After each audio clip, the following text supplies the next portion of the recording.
Kemarin-kemarin yang banyak yang request, sebetulnya salah satu poin penting dalam kita hobis koi. Ya, kali ini kita akan bikin video mengenai edukasi adalah karantina ikan. Nah, sekalian saya nanti akan pandu bagaimana proses-proses mulai dari ikan datang sampai di karantina yang aman.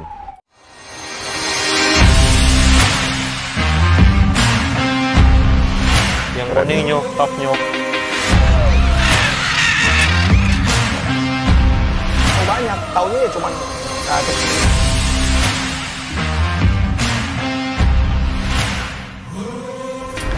Oke, nah kali ini Norma, mungkin kemarin-kemarin yang banyak yang request, sebetulnya salah satu poin penting dalam kita hobis koi. Ya, kali ini kita akan bikin video mengenai edukasi adalah karantina ikan baru. Ya, nah terutama ikan import, karena memang ikan import ini secara ketahanan dan secara sensitif ini lebih sensitif dibanding ikan lokal. Nah, kebetulan ikan import ini juga fresh dari Jepang. Ya, kita dari top dealer Indonesia, dari Samurai Koi. Dapatnya, ikannya juga keren sekali. Nah, sekalian saya nanti akan pandu bagaimana proses-proses mulai dari ikan datang sampai di karantina yang aman. Seperti apa ya? Nanti kita langsung ikutin ya, masuk ke dalam yuk. Oke, nah pertama yang kita harus siapkan adalah tempat karantina. Sekali lagi yang layak. Ya, yang layak ya. Jangan maaf nih pakai tempat karantina seadanya. Kadang saya suka gemes atau kesel kadang lihat orang ngomongnya ngakunya hobi koi, tapi tempat karantinanya nggak layak, kekecilan lah, pakai apa adanya, pakai ember, pakai aqua, pakai tupperware. Menurut saya ya jangan ngomong hobi koi deh kalau kita memperlakukan ikan koi baru aja tidak layak itu gitu loh. Nah, ini vat 1 meter ya, seperti biasa ada pompa untuk sirkulasi ke tong filter.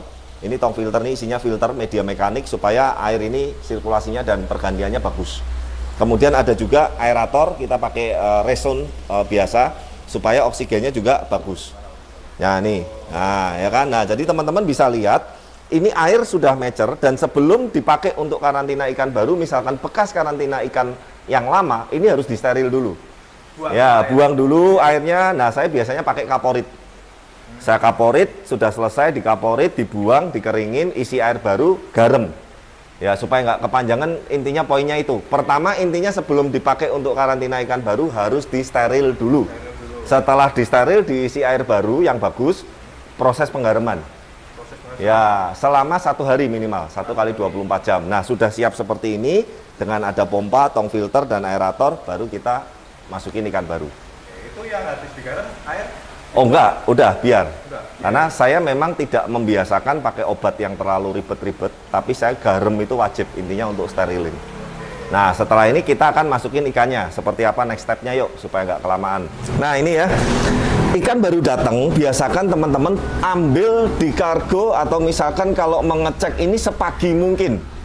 Gitu loh, jangan Pak saya sibuk saya ini, ya saya nggak mau tahu lah, intinya kan kita punya rule juga ya. Saya pun sama, kalau saya ambil ikan dari dealer lain pun ya sepagi mungkin, konfirmasi. Kalau memang kita repot ya harus konsekuensinya ada orang kita yang handle dong.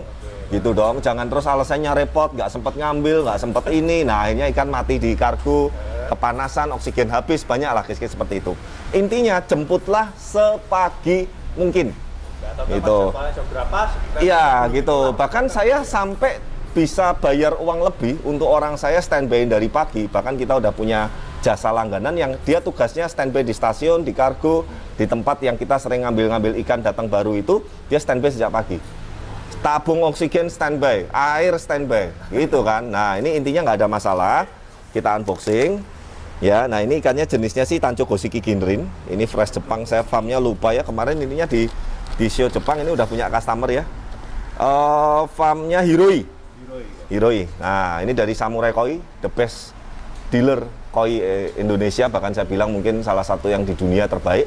Ya, guru besar saya, Mr. Kiki Sutarki. Nah, ini keren sekali ikannya. Nah, seperti apa prosesnya? Intinya kantong plastik ini langsung kita ambil, angkat.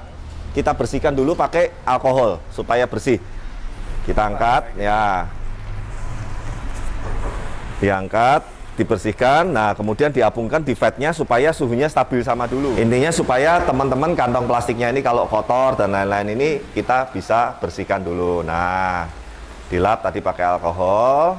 Oke, langsung masukin, tumpangin ke sini. Nah, penstabilan suhu ini biasanya kita lakukan sekitar kurang lebih 10-15 menit. 10-15 menit. 10-15 menit. Ya kan? Nah, kalau sudah udah stabil seperti ini ya, kita tunggu ya biar nggak kelamaan, kita cut aja. Oke, nah setelah kurang lebih tadi 10-15 menit suhu udah sama, kita buka secara perlahan ya supaya ikan juga nggak kaget. Dan nanti kita kenalin air yang di fed karantina ini dulu secara bertahap. Ya sebetulnya lebih amannya begitu. Gitu. Tapi intinya sekali lagi kalau ada yang tidak setuju dengan kita terserah ya. Ini kita kan hanya ngasih tahu yang kita lakukan selama ini gitu loh. Supaya meminimalisasi resiko. Ya. Ini dicampur ini berapa persen kok dari atau dipenuhi? Enggak, sekira-kiranya aja lah. Pokoknya yang penting dia sudah ada air masuk supaya suhunya nggak terlalu swingnya terlalu drastis. Ingat sekali lagi karena ikan import itu memang lebih sensitif, apalagi yang fresh Jepang. Ikan fresh Jepang itu artinya dari Jepang masuk ke Indonesia belum lama, baru 1 mingguan ini. Nah, usahakan masuk ikannya saja. Kenapa kok? Supaya biasanya kan air dalam perjalanan ini kegoncang-goncang, kotor, ada sisa buang kotoran, sisa lendir. Ya intinya biar kualitasnya lebih bagus lah. Sip. Nah, ikannya masuk. Oke. Nah, teman-teman, nah langsung pengecekan kita lakukan gitu loh. Maksudnya supaya nanti kita konfirmasi ke dealernya atau sellernya ini kita ibaratnya bisa beres. Oke nih, berenangnya normal, ikannya bersih, nggak sakit, fit, pergerakan bagus, warna juga bagus, ya oke. Gitu. Nah, beres kan, selesai. Nah, satu, loh Pak, kok mubasir Pak? Ya ingat, mau aman atau mau ceroboh? Ya kan, jangan terus ini ikan sumber lain, ada ikan sumber lain lagi saya campurkan, ya itu namanya sih konyol seperti itu. Kita kayak tadi apung-apung bareng, beda sumber juga. Enggak boleh, satu sumber satu ikan. Ya, kita kan intinya sekali lagi cari safety yang terbaik gitu loh. Nah, kalau teman-teman mau resiko ya monggo kalau mau coba dicampur-campur. Nah, setelah ini jangan lupa yang terakhir tutup jaring. Oh, ini berarti cuma dikasih garam. Garam aja ya. Nggak dikasih obat. Enggak, jangan dibiasakan kebanyakan obat karena sistemnya mirip kayak manusia lah. Kamu sedikit-sedikit minum obat, lama-lama liver kena, ginjal kena kan. Garam pun sebenarnya nggak cukup lah. Secukupnya, intinya steril, ikan ini udah masuk, udah stabil. Nah, kemudian kita tunggu sekitar kurang lebih 3-4 hari ke depan baru kita masuk ke kolam. Nah, kebetulan ini udah ikan kasamar gitu. Ya, tutupnya mana? Ini harus juga wajib juga. Ya, wajib. Nah, penutup ini tujuannya mengantisipasi supaya ikan ini kalau amit-amit stres, kaget, lompat dan segala macam, itu kan dia bisa nggak sampai mati keluar gitu kan.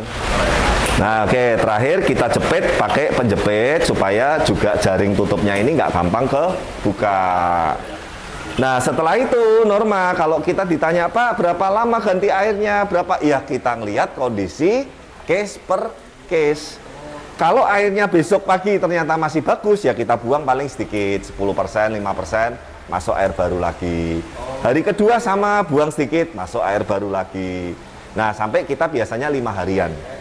Kurang lebih seperti itu. Betul. Dan nanti biasanya 1-2 hari sebelum masuk ke kolam, itu saya biasanya kadang kenalin air kolam secara bertahap. Sedikit aja. Kita ngambil Air dari kolam masukin sini. Sebagian dikit aja. Paling ya mungkin kurang lebih ya mungkin setengah plastik lah atau apa. Tujuannya apa sih? Untuk pengenalan bakteri di kolam yang nanti ikan ini akan masuk. Seperti itu. Nah, itu cara dari kita. Sekali lagi kalau teman-teman mungkin bisa kepake dan bermanfaat, saya ikut senang. Tapi kalau misalkan ada yang nggak cocok, punya teknik atau punya cara sendiri, oh Pak, maaf Pak, saya biasanya intinya sih langsung mau dicampur semua, saya mau langsung digabung semua, monggo. Tapi standar di kita seperti ini gitu ya. Nah, jadi bisa diikutin, yang cocok bisa bermanfaat, syukur karena ini pengalaman 10 tahun kita seperti ini. Tapi kalau yang memang nggak cocok ya kita intinya berusaha menyampaikan, semoga bermanfaat lah seperti itu ya. Nah, itu tadi tips-tips dan langkah-langkah mengkarantina ikan yang baru dan bagaimana tempat karantina yang layak dan bagaimana untuk safety si ini ikan. Nah, jangan lupa dukung terus channel kami, like, comment, subscribe dan terus dukung video-video kami berikutnya. Salam sejahtera dan sehat selalu. Bye.